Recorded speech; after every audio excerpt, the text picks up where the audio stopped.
Hey guys, welcome to the video. But before we get started, make sure you guys hit that like button, comment, subscribe if you haven't already. It really helps out the channel like you guys don't even know. And also, I would like to give a special thanks to this month's Patreon. Thank you so much. The link's down below if you guys want to join up, see the intern, stream the intern. Yeah? Alright. Anyways, to the video.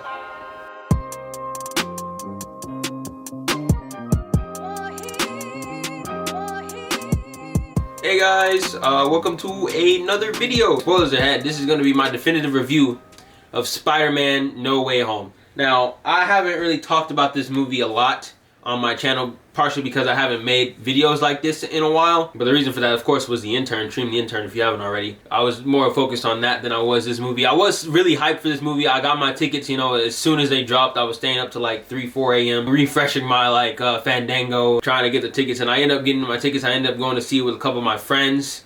It was a really good movie. Like, basically, without spoilers, before going into in-depth, I have some nitpicks and problems with the movie. But in total, you know, like looking at it as a whole, it's a great movie. You know, looking back on it, it really recontextualizes the first two Spider-Man Home trilogy, I guess you call it. I don't know. It makes those other two, I wouldn't say better, but, you know, it makes me think of them differently. Like, it's like, okay, this was all leading to this. Like, he was a kid, and he actually had to learn. I don't know why I'm tiptoeing over it.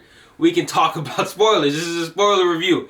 So, bro, Tobey Maguire and Andrew Garfield are back. Did you hear me? Tobey Maguire and Andrew Garfield are in this movie. It's crazy. I knew, you know, we all knew. We all saw the villains coming out. We all saw the leaks, you know, all that stuff. Like, you know, and I remember even when watching the movie, when the scene popped up when Andrew had his hand on the railing, my mind flashed back to like that blue screen leak that came out like sometime in 2021, and I literally looked over to my friend. I was like, dude, this is the scene right here. Like, bro, I don't know how it got out, but it got out. I did get like slightly spoiled the day before that, and it was just like a image frame of Andrew Garfield, you know, in that same scene, and I was like, okay, well, I've already seen it before, but it, you know, it really sucks I got it spoiled for me before that.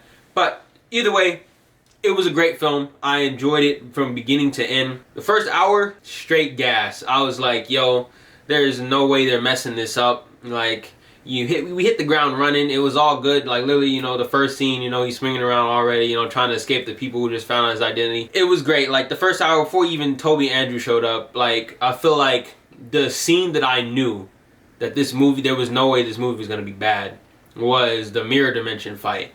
And, like, you know, when he crashed, you know, and the glass was shattering everywhere, and he was going through the mirror dimension fighting Doctor Strange, I was like, okay, there's no way they're messing this up. And it was only up from there. Willem Dafoe's Green Goblin stole the show yet again, showing, you know, what a great actor, man. Like, he's so good. And speaking of good actors, Tom Holland really brought his A game. I was really surprised to see that he was, like, really good. I was, like, I guess that's kind of sucks to say, you know, but I never thought he was a bad actor. Let me just say that. But I never thought he was, like, a great actor.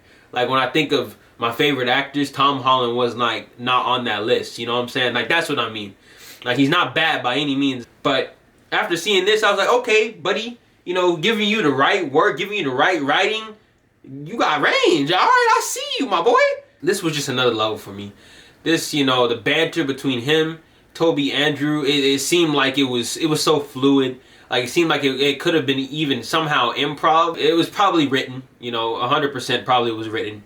But it didn't seem that way. It seemed like it flowed so naturally, like a conversation. And that is good writing right there. That's the kind of writing that I strive to do. Like, when I'm writing conversations, like I just wrote a conversation scene between two people that are supposed to be best friends. And the guy that I'm going to cast as his best friend character, I've probably never met before. We have to talk, we have to act like we've known each other, like we're best friends. Now these guys have to talk, have to act like they're slightly different versions of each other, because that's what they are. They're the same guy. The way that they played the character was exactly how they did in their own movies, but they made it seem like it was, like they were all related, you know, because they are. They're the same dude. They were all like, they share experiences, they share, you know, lives, jobs, I would assume, you know, they all like taking photography, photos. Actually, just Tom Holland.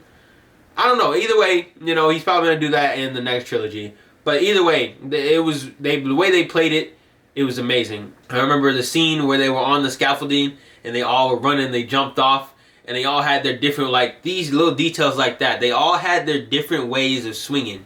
Like, I noticed that the first time I saw it, and like now my TikTok and YouTube Explore page is all full of spoilers now, so I've seen it over and over again. But the way that they all, like, I wish I could show it. I could probably find something, but I don't want this video to get taken down. But if you've seen the movie, you know what I'm talking about. When they all jump off, they all have a very distinct way of jumping and swinging, and you can tell that it's taken directly from their movies. That just the subtle details like that really blew my mind. Like, they really could have just had them all just jump off. I think Toby did like a backflip when he jumped off. The way that Andrew like really does like poses when he's swinging around, like the other two don't really do like that. Like, you could tell who was who, even though they were all wearing, like, you know, the reddish blue, red or black costumes.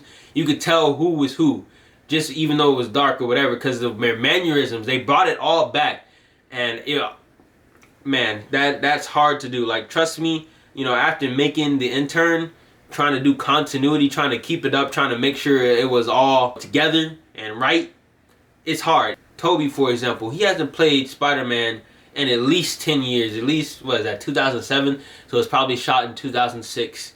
And it's 2021 or 2020 when he filmed it. Either way, that's 14, 15 years he hasn't played that character. Alright, and he just seamlessly went back into it. I had no problems. Yes, it's an older Peter, so of course he's gonna talk slightly different. He might, you know, act or do slightly different things than Toby would have in Spider-Man 1, 2, and 3. That's because he's older. He's an older man, so of course he's gonna be slightly different, but he seemed like the same guy. He still, you know, he was a little awkward about it, you know, he walked through the portal, he was just like, you know, like, what's going on here, you know? It really just seemed like it was him, like he was back. And with Andrew, the same way, he hasn't played Spider-Man in, like, not a decade, but about, like, 6 to 8 years, I want to say. 2014, yeah. 6 to 8 years. That's still quite a long time to leave a character and then have to step back into it. And it was great. When he caught MJ, you know, he started tearing up. He's a good actor.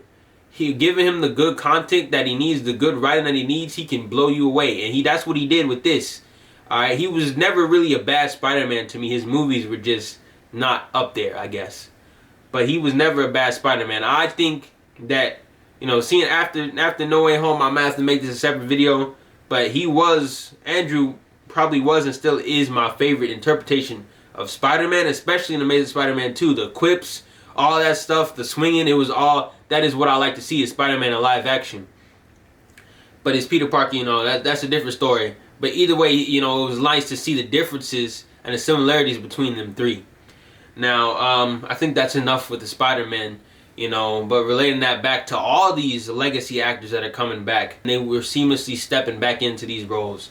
Alright, now it was already hard enough for me, like I said before, for The Intern. There would be like months or two where we didn't shoot. Like when I went off to school, the end of the movie was not even done yet. We still had a couple more minutes to shoot, so when I would come back anytime I could, any breaks that I could, but there would be weeks, months going by in between those shoots. And I was like, okay, I gotta get back in the headspace of where I was when we originally shot this, you know, and what am I feeling? What are the emotions that are coming before this? You know, I'm looking over footage, I'm looking over that, I'm studying myself, you know, to be able to play my character again. And stuff like that, I wouldn't say it's hard, but it kind of is. It's the whole profession. There's a reason that these actors, you know, are getting paid because it's hard to, you know, just play someone that you're not and just be able to seamlessly go back into that after, you know, months, years of, you know, not doing it. And they did it. They did it perfectly. I had not a single problem with a single performance in this movie. And that is saying something, because all the movies that I've seen in this past year, the past couple years, you know, I could at least name, you know, one weak-ish link. You know, I can even do it in my own movies, my own stop motions or whatever. I can see where the weak link is, but I don't see that in this movie. Like, literally, Ned was not, like, cringe or anything. You know, every character did things that I would say is in their character. It all seemed deserved. No arcs seemed too fan servicey or, you know, too plot convenience or plot armor. You know, it all seemed, I wouldn't say real because of course it's a superhero movie, but it all seemed grounded in a way that I didn't have to suspend my disbelief. And that is something that I want to see in a movie. I want to see a movie that I don't have to suspend my disbelief so much to be able to enjoy and understand your film.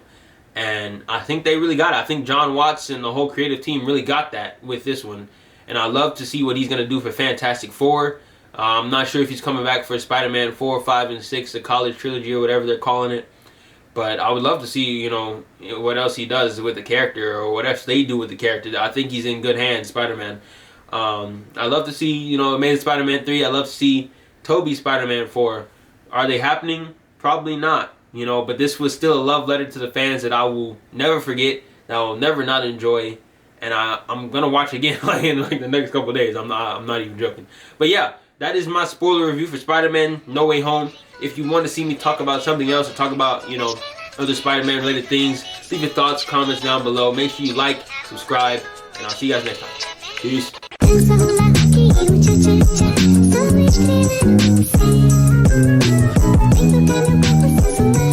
So